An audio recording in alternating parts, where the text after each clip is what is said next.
Summer 2025's best debut anime so far, the freaky, strange, mystery horror anime The Summer Hikaru was, well, unalived, just dropped some massive bombshells. What is going on, guys? I'm Finn. Welcome back to Finn Films. This anime has very quickly become probably one of my favorite new anime of 2025. Not only for its just overall freaky, weird vibe, its awesome horror scenes, and its strange series of mysteries that just seem to slowly get deeper and deeper as the story unfolds.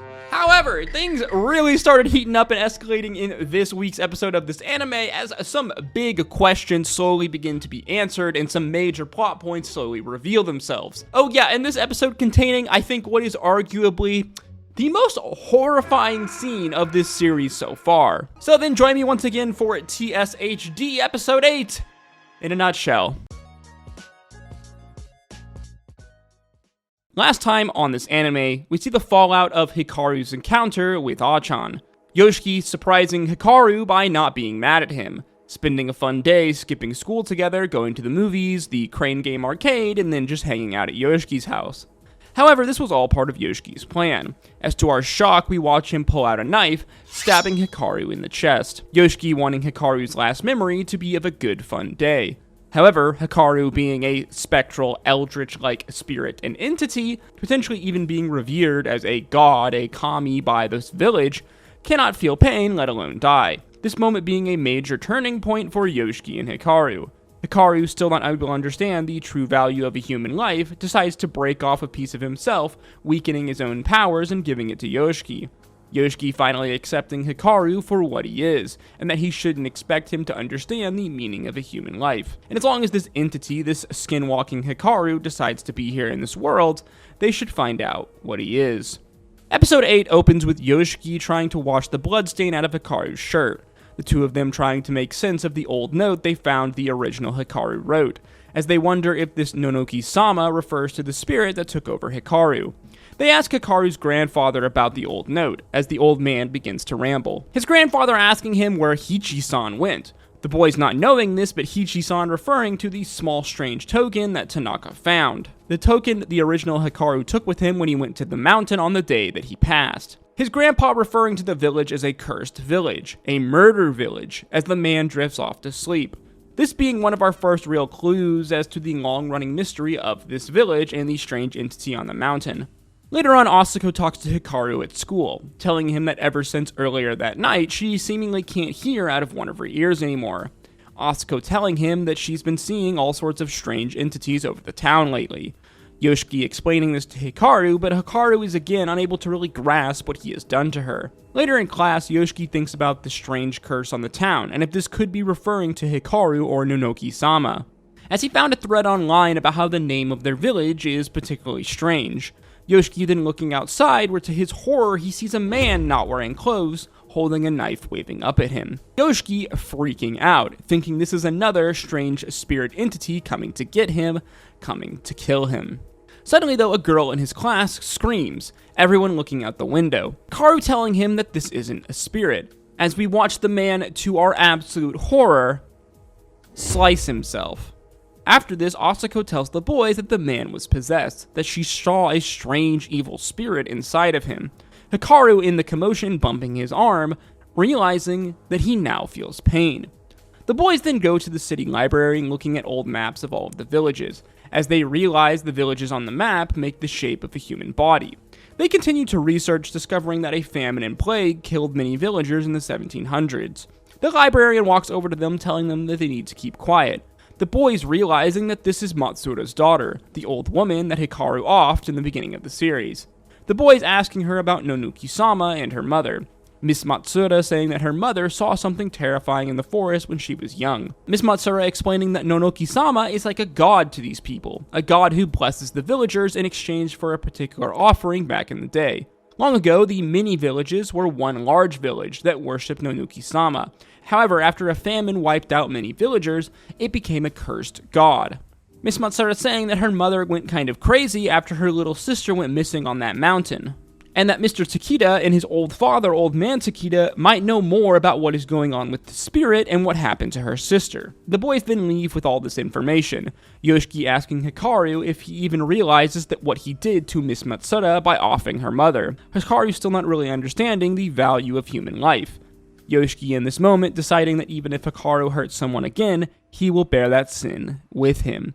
Which low-key is a absolutely insane thing to think. Yoshiki again thinking the more he learns about this strange new Hikaru, the more it becomes evident that he can't stay here. We then watch Tanaka arrive at the Takeda household, giving his strange rusty sword to Mr. Takeda, saying to give it to his old man.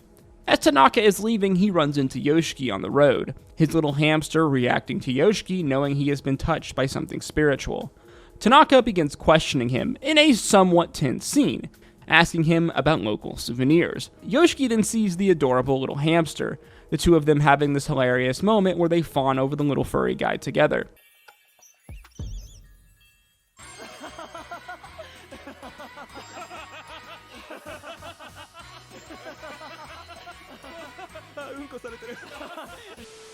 Tanaka explaining the hamster has been his partner for 12 years, a long time for a hamster to live, as he notices the strange mark on Yoshiki's arm. Tanaka telling him that he reminds him of himself, as the scene focuses on these strange scar-like markings on Tanaka's neck. The man walking away as we hear his internal dialogue, that he realizes Yoshiki has seemingly mixed with some kind of entity. Again, Tanaka questioning if this entity is somehow disguised as a human, as he wonders if his little hunting dog can sniff it out. His hunting dog referring to the strange bell ritual we watched him do in a prior scene, as we see a terrifying spectral visage holding the bell in the movie theater that Hikaru and Yoshiki were in a few days prior. The next day, Yoshiki and Hikaru are getting lunch, Hikaru telling him not to lose the piece of himself that he gave him, as if it breaks, it might destroy him fully. Suddenly, though, we watch the room grow quiet, all the patrons seemingly fading away. Yoshiki hearing the chiming of a bell, as behind Hikaru he sees sitting a strange headless smoke-like being, Tanaka's hunting dog. As he looks down beneath the booth table, the horrifying face slowly sliding up. Hikaru grabs Yoshiki's hand, as we watch the head float around them, Hikaru attempting to absorb the entity in his body, but it doesn't work, blood leaking out of his eye, Hikaru realizing he can't destroy it because he has weakened himself. The two boys then frantically run for the exit, trying to escape, but they are locked inside, as we watch the entity slowly stumble towards them, Yoshiki panicking, until suddenly he is slapped out of it. Literally slapped out of it, slapped in the face. As he looks up, the cafe back to normal, seeing the kind older woman who helped him previously, as the episode ends. And good God, what another absolutely insane banger episode of this anime. This being probably one of the, biggest reveal episodes so far for this anime and the story and the mysteries that are going on. There's so many there's so many different elements of mystery in this story that are playing here. Like, what is Hikaru? What happened to the original Hikaru? And what is the strange ritual going on with his family? How does it link to the entity? What exactly is this Nonuki-sama, this strange mountain spirit, this mountain god? And how does it relate to all of these villages? And what exactly do the village folk know? As we know that they know something. It had been teased so far that the village elders knew something about the mountain spirit. And now we know further from Miss Matsuda that this is because, this is because of what happened to her sister, and the older village folks, the ones in her mother's generation, know even more. Seemingly, Nonuki-sama was worshipped more openly, maybe back in those days, back 50 years plus prior to the events of our episode. As well, we learned that these series of villages were once one big village that did worship this mountain spirit and seemingly made it some strange offering.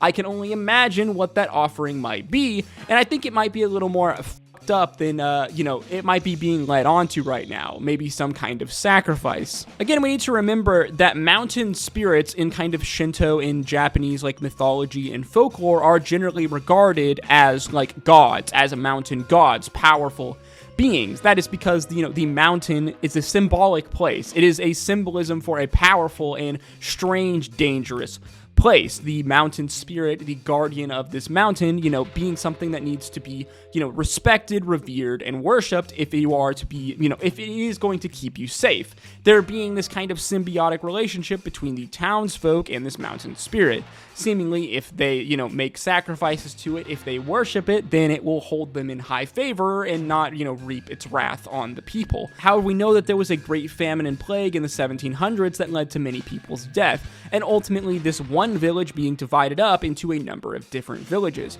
seemingly leading to the worship of this mountain spirit, Nonoki-sama, lessening greatly. As we know now that it is only Hikaru and Yoshiki's village, this small village, the neck village, that seemingly worships Nonoki-sama. The rest of the village is opening up and welcoming Christianity and moving away from kind of their old spiritual, very kind of Shinto-esque type rituals and superstitions. We also know that it was Hikaru's family that was seemingly responsible for these duties to Nonoki-sama, whatever ritual it was that appeased this mountain spirit, and that the mountain spirit seemingly checked all of the other strange spirit and apparitions in check, kept them from coming down to the mountain and causing havoc. However, now that Nonoki-sama is free, now that it is skinwalking around in Hikaru's body, all of these spirits are free to run rampant, hence all of these super strange events happening within the town. These spirits chasing Hikaru and Yoshiki, as well as the strange series of possessions, like in that absolutely horrifying scene in the schoolyard in this episode.